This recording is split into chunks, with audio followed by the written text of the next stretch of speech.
Hey, what's up everyone, this is Gamers with Reason, and I know you probably haven't heard, nearly nobody I know at all knows, but there is going to be a new Elder Scrolls game coming out, but it's only going to be on PC. And the reason for that, there's a lot of reasons for it, but as I explain everything to you, you'll kind of figure it out yourself. Now, first off, this game is not going to be like a whole new game, but it is going to be the combination of all the Elder Scrolls games combined.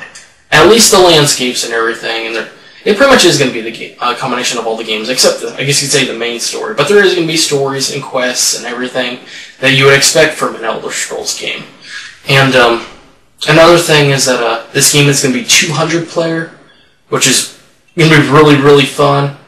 And you can play with your friends or just random people, so if you've been wanting to play with your friends on an Elder Scrolls game, this will be your opportunity to.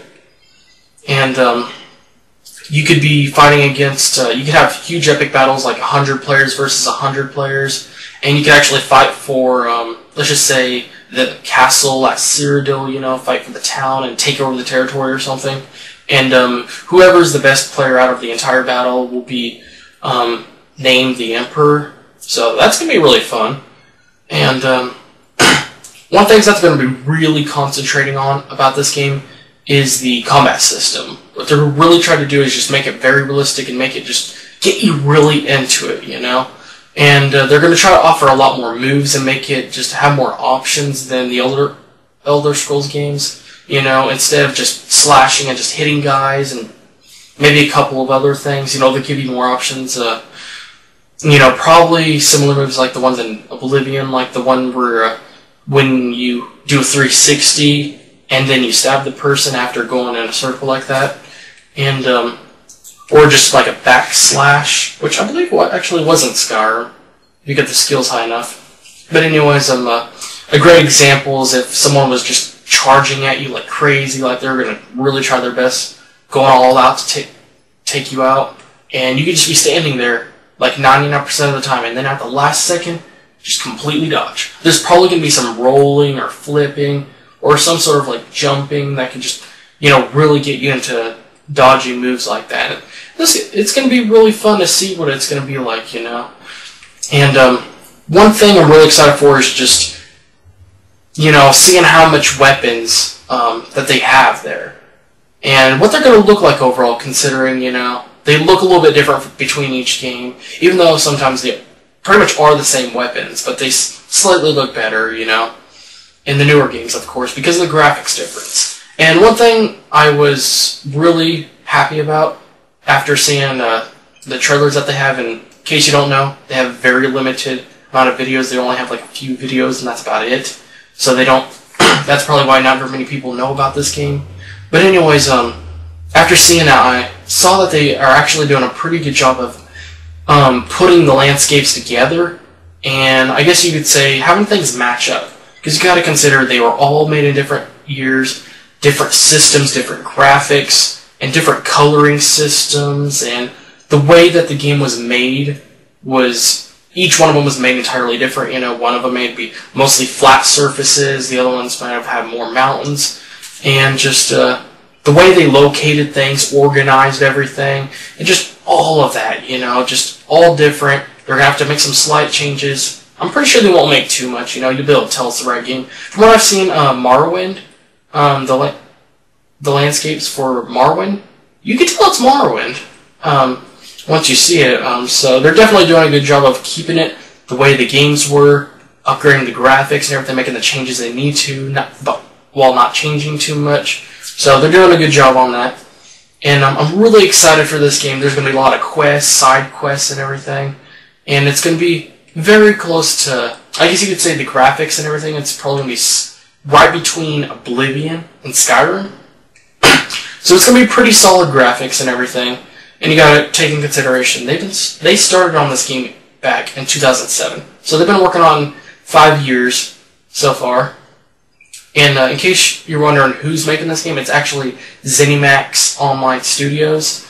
They actually been working with Bethesda Studios. Like, every now and then when they get a certain amount of work done, they'll send it in to Bethesda Studios and be like, hey, does this seem right? Does this go with the game, is everything okay, and just making sure they approve of everything. So that's a good sign that, because we want some total strangers making a game, and not exactly with permission or partnership or anything with the actual original company that made the game or series. So that's a good thing, and I'm just really excited for this game. It's 200 players, and it's going to be really massive, a lot of options. And, oh yeah, one thing.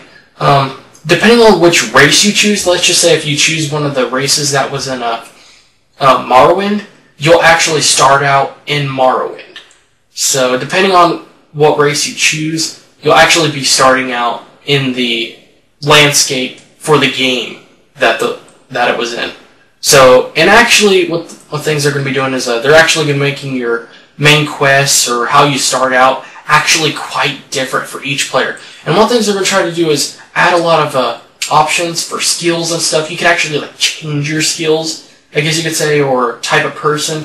Like on Skyrim, how you can change from warrior to mystical or something, and you can change to a thief. They're actually going to add an option or make a way where you can change it more often.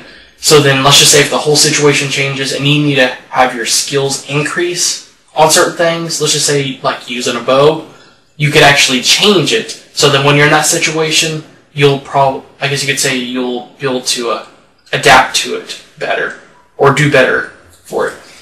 And they're going to be, like I said, doing a lot of things to make it really different for each player, to really make them separate instead of just, similar like everyone else.